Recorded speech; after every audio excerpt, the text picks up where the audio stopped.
Hello, সকলকে স্বাগত আমার একটি নতুন ভিডিও চ্যানেলটিতে। আমি সমস্ত রকমের আর্ট রিলেটেড কন্টেন্টই দেব। যে কাজটি করেছি সেই কাজটি হচ্ছে মা দুর্গার একটি পোর্ট্রেট, সেটি অয়েল প্যাস্টেলে করা। তবে অয়েল প্যাস্টেল নিয়ে আমি দু চারটে কথা বলে রাখি। যে অয়েল প্যাস্টেল নিয়ে আমাদের মধ্যে একটা ভুল ধারণা আছে যে অয়েল প্যাস্টেলটা শুধুমাত্র আমাদের ছোটোবেলার জন্যে।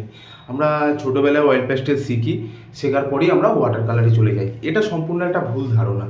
অয়েল প্যাস্টেলে অনেক ভালো কাজ করা যায়, অনেক ভালো একটা মিডিয়াম। তবে আমি আজ যে কাজটি করেছি সেটি অয়েল প্যাস্টেলে করা একটি কাজ, আর নর্মাল ক্যামেলের 50 সেটের একটি অয়েল প্যাস্টেল দিয়েই কাজটা করেছি। চলো তাহলে দেখা যাক কাজটা। প্রথমে আমাদের ড্রয়িংটা ভালোভাবে করে নিতে হবে, আর ড্রয়িংটা করেছি আমি প্যাস্টেল পেপারের উপরে। আর যে পেন্সিলটা এখানে ইউজ করছি সেটা হলো হোয়াইট গ্লাস মার্কিন। আর একটা জিনিস আমাদের মাথায় রাখতে হবে ড্রয়িং করার সময়, যে আমাদের ড্রয়িংটা যেন ঠিকঠাক হয়, কারণ আমাদের ড্রয়িংটাই হলো মেন ভিত। মানে ভিতটা যদি ঠিকঠাক হয় তবেই ওভারঅল কাজটা সুন্দর হবে। এরপরে প্রথমে আমরা ডার্ক টোনগুলো ধরে নেবো, শ্যাডো পার্টগুলোকে ধরে নেবো, তারপর আমরা মিড টোনের দিকে যাব। আগে ডার্ক পার্টগুলো আমি ধরে নিচ্ছি, এরপরে মিড টোনটা চাপাচ্ছি ডিপিএলও দিয়ে যে জায়গাগুলো ফাঁকা ছিল সেগুলো মিড টোনটা চাপিয়ে দিচ্ছি। তারপরে লাইট ইয়েলো দিয়ে লাইট পার্টগুলো ধরে নিচ্ছি। এর উপরে এবার লেমন ইয়েলো দিলাম লাইট ইয়েলোর উপরে, লাইট পার্টগুলো ধরে নিলাম লেমন ইয়েলো দিয়ে।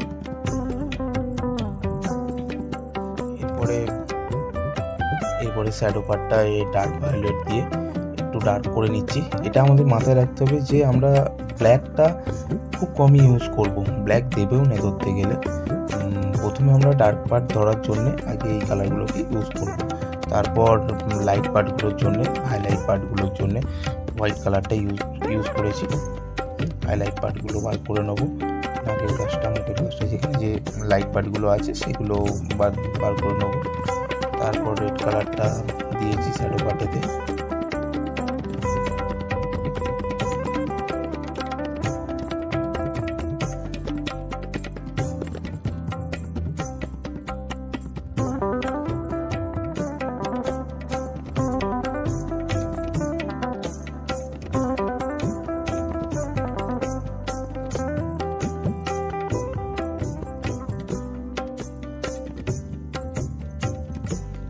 আমরা চোখের ভেতরের পার্টটা রেড দিয়ে করে নেবো, তারপর ডার্ক ভায়োলেটটা আবার চোখের বাইরে লাইনটা দিয়ে দেবো, তার উপরে ডিপ ব্রাউন দিয়ে। আমাদের সবসময় একটা জিনিস মাথায় রাখতে হবে কালার করার সময়, যে ডার্ক পার্ট মানেই যে আমরা হুটহাট করে ব্ল্যাকটাকে ইউজ করবো এরকমটা নয়, কিন্তু আমাদেরকে প্রত্যেকটা কালার চাপিয়ে তারপর আমরা ডার্ক পার্টে যাবো। প্রত্যেকটা কালার যেরকম আমি কাজটা যখন প্রথম শুরু করেছিলাম, আমি ডার্ক পার্টগুলো যখন ধরেছিলাম ব্রাউন দিয়ে ধরেছিলাম, তার উপরে আমি ডার্ক ভায়োলেটটা চাপিয়েছিলাম। এরমভাবেই আর কি আমাদেরকে ডার্ক পার্টগুলোকে ধরতে হবে। এই জিনিসগুলো যত তোমরা কাজ করবে তত এই জিনিসগুলো বুঝতে পারবে যে কীভাবে ডার্ক থেকে লাইটে যাবে, কীভাবে কাজটাকে ভালোভাবে এগোতে পারবে।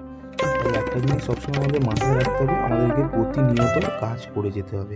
কাজ খারাপ হলো ভালো হলো সেটা কোনো ম্যাটার করে না, আমাদেরকে প্রচুর কাজ করতে হবে। আমাদের প্রথম অনেক কাজ ভুল হবে, অনেক কাজ ঠিকঠাক হবে, অনেক কাজ আরও ভালো করতে হবে। এই চিন্তা ভাবনা নিয়ে আমাদেরকে কাজ করতে হবে, এগোতে হবে। তাই একটা কাজ ভুল হয়ে গেল কি খারাপ হয়ে গেল সেখানে থেমে গেলাম সেটা করলে হবে না, আমাদের প্রচুর কাজ করতে হবে। তুমি গিয়ে বুঝতে পারবে একটা জায়গায় গিয়ে তুমি বুঝতে পারবে যে কালার কীভাবে চাপাতে হবে, কালারের ভ্যালু বুঝতে পারবে। এখানে যেমন আমি চুলের কালারটা যখন করি, আগে ফার্স্টে ডার্ক ব্রাউনটা দিয়ে দিয়েছি, তার উপরে ডার্ক ভায়োলেটটা দিয়েছি, তারপরে আমি ব্ল্যাকে যাব। আমি হুট করে ব্ল্যাকে প্রথমেই আমি যে ব্ল্যাক দিয়ে দেবো এমনটা নয়, এমনটা করিও নি। এটাই বুঝতে হবে যে ডার্কেরও কটা সেট আছে, সেই সেটগুলো দিয়ে তারপরে আমরা ডার্কের দিকে যাবো, এক্সট্রিম ডার্কের দিকে যাবো। এই জিনিসগুলো নিজেকে বুঝতে হবে কাজ করতে। তার জন্য প্রচুর কাজ করতে হবে। এখানে দুর্গার মুকুটটা করার জন্য আমি ফার্স্টে ইয়েলো আকারের একটা সেট দিয়ে নিয়েছিলাম, তারপর তার উপরে চাপিয়েছি হচ্ছে গ্রে রোজ, তারপর আমি হোয়াইট পার্টটা ধরেছি। ঠিক আছে, আমি হুট করেই যে প্রথমেই হোয়াইট কালারটা চাপিয়ে দেবো এমনটা কিন্তু করিনি। ফার্স্টে ইয়েলো আকার দিয়েছি, তারপর গ্রে রোজ দিয়েছি, তারপর আমি কিছু কিছু জায়গায় লাইট ধরেছি। যেখানে যেমন এটা হচ্ছে সোলার সাজ, এটা আমাদেরকে মাথায় রাখতে হবে। সোলার সাজ মানে আমরা এটা সকলেই জানি যে সোলার সাজের কালার সাদাই হয় বেশিরভাগ ক্ষেত্রে। তাই যখন কালারটি করব তখন হুট করে যে প্রথমেই সাদাটা চাপিয়ে দেবো তা নয়। আগে আমাদের এই সাদা কালারের মধ্যে অনেকগুলো ডার্ক টোনও যাবে, সেগুলোকে আগে ফার্স্টে চাপাতে হবে। যেমন এটা করার আগে আমি ইয়েলো কালারটা দিয়েছি, তারপর গ্রে রোজটা দিয়েছি, তারপর আমি কিছু কিছু জায়গায় লাইট টোনটা মানে সাদাটাকে অ্যাপ্লাই করেছি। এইভাবেই কাজটাকে এগোতে হবে, যে সাদা আছে মানেই যে সাদা কালারটাকে দিয়ে দেবো সেটা কিন্তু নয়। হ্যাঁ, তাহলে কিন্তু ছবিটা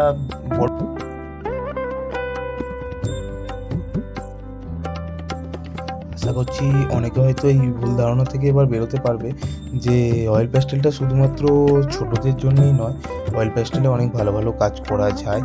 আর অয়েল প্যাস্টেলটা ছোটোবেলায় আমরা শিখে যাওয়ার পর যে আর সেটা নিয়ে কাজ করব না, এই চিন্তাভাবনাটাও তো পুরোপুরি ভুল। অয়েল প্যাস্টেলে অনেকই ভালো কাজ হয়, তোমরাও কাজ করো অয়েল প্যাস্টেল নিয়ে, বুঝতে পারবে।